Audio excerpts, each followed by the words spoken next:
Hola chicos y chicas, ¿cómo están? En esta oportunidad vamos a estudiar la propaganda y la publicidad desde la mirada de las ciencias sociales.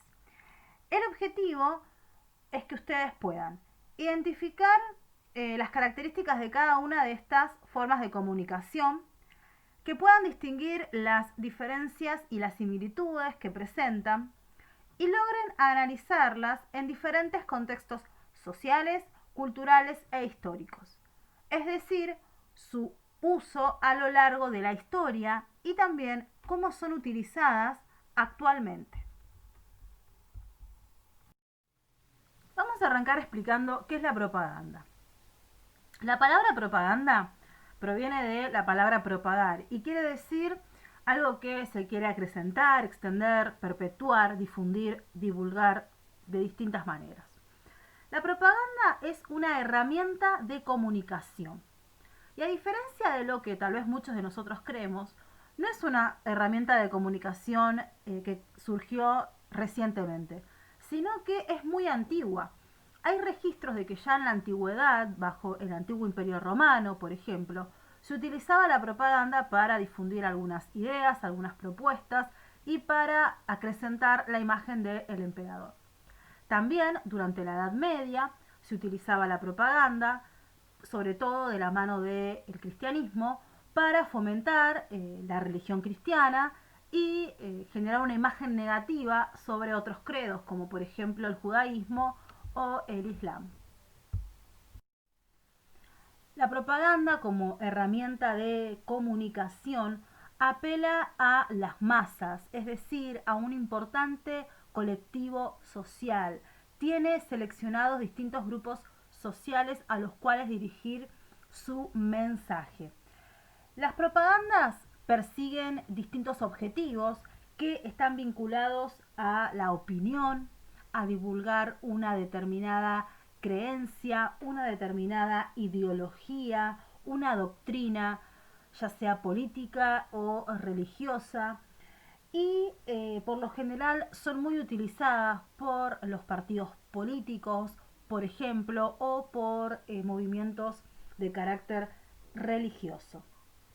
Las propagandas en sí no brindan información, aunque sí hay casos de propagandas que brindan información.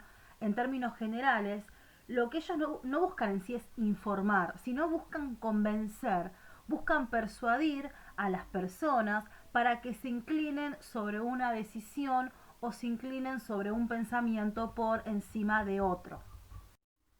Como la poderosa herramienta mediática que es, la propaganda utiliza distintas estrategias y metodologías para lograr su objetivo, que es persuadir a determinados grupos de la sociedad para que decidan y se inclinen por una opinión, creencia, ideología y no por otra.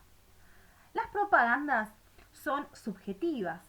¿Qué quiere decir subjetiva? Quiere decir que apela no tanto al raciocinio o a reflexiones de tipo lógicas, sino que apela a cuestiones subjetivas, emocionales, sentimentales.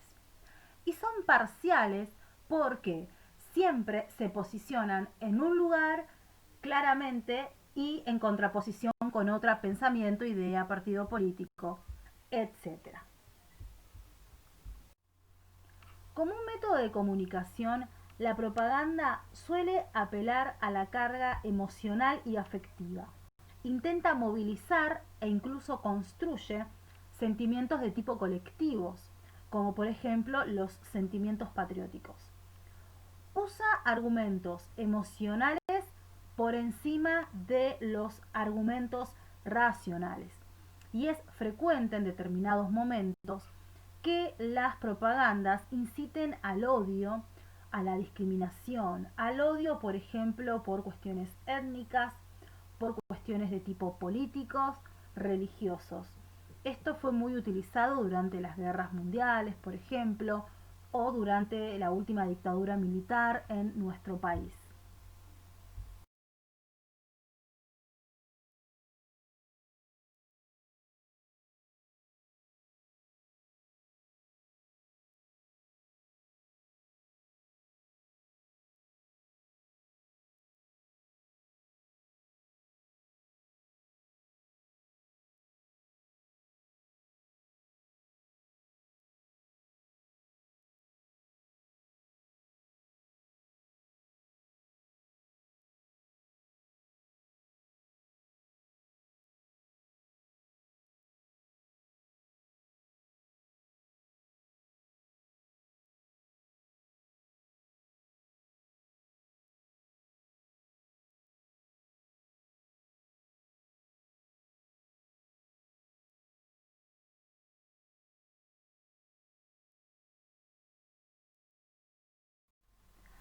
Primera Guerra Mundial, las propagandas adquieren un carácter institucional, un carácter de Estado y se perfeccionan con métodos científicos y psicológicos.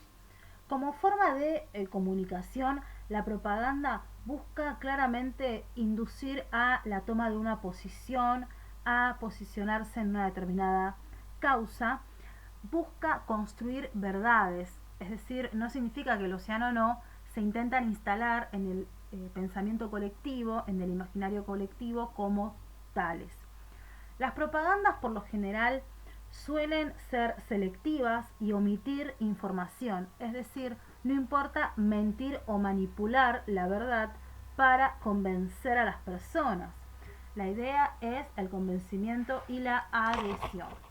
Durante la Segunda Guerra Mundial, por ejemplo, los nazis eran partidarios de esta idea y Goebbels, que era un ministro de prensa del Estado nazi, planteaba el siguiente principio que es como ejemplificador de esta idea.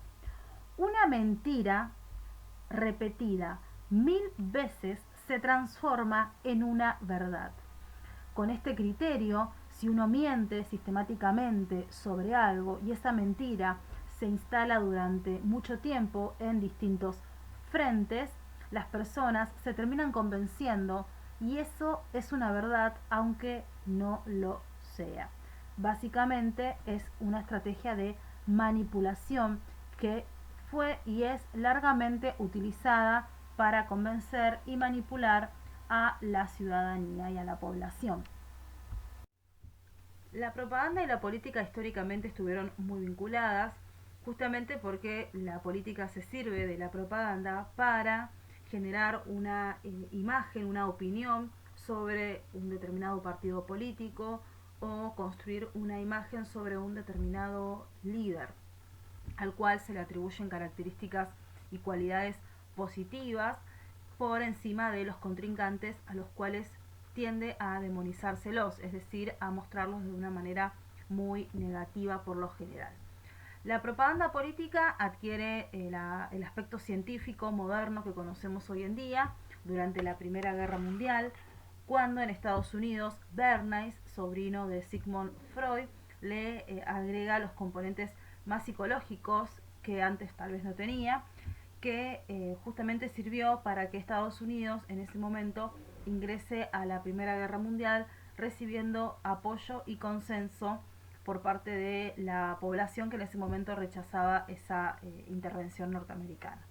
La propaganda política la encontramos hoy en día en todas partes y de alguna manera es un eje transversal en la construcción política a lo largo de la historia moderna. Actualmente la frontera entre propaganda y publicidad en la política tiende a ser bastante confuso. Muchas veces las campañas políticas tienden a parecer más una publicidad que una propaganda. Es como que se estuviese vendiendo un determinado producto. Esto tiene que ver con un conjunto de factores muy complejos que genera la sociedad moderna, la sociedad consumista. Está arraigado con la concepción mercantilista de absolutamente todo. Los candidatos se venden como un producto al cual los consumidores, que serían en este caso los electores, deben elegir entre uno u otro que satisfaga mejor sus necesidades. Esto ocurre, además de por cuestiones socioculturales, también porque la política, los candidatos políticos muchas veces están sumamente arraigados y vinculados a intereses de tipo empresarial. Por su parte, la publicidad es una estrategia de comunicación propia del capitalismo porque lo que busca básicamente es el rendimiento económico y comercial. Su objetivo es generar ganancias y busca vender cosas, vender mercancías, vender servicios y productos para justamente lograr este objetivo. La publicidad utiliza un montón de estrategias de marketing, estrategias de psicología, de estadísticas, de sociología, para analizar a los distintos grupos sociales, para analizar a los distintos grupos etarios, es decir, por edad. La publicidad por lo general puede llegar a ir detrás de una necesidad, pero también construye necesidades, es decir, construye el ideario de que consumiendo determinados productos se vive mejor, se es más feliz, se llega a ser más exitoso, más aceptado por el resto de los grupos o el resto de los integrantes de la sociedad. Esa es una característica fundamental de la publicidad. Construye un ideario sobre lo que está bien, lo que está mal, un ideario sobre lo que es lindo, lo que es feo, y eso repercute muchísimo en la forma de ver las cosas y las relaciones que tiene la sociedad justamente. Como se dijo anteriormente, en la sociedad moderna, propaganda y publicidad están muy vinculadas y están muy relacionadas. Por lo general suele confundirse la publicidad con la propaganda y viceversa. Acá tienen algunas características que justamente las hacen parecidas y por eso solemos confundirlas. Al observar estas imágenes, ¿podés distinguir cuál es una publicidad y cuál es una propaganda?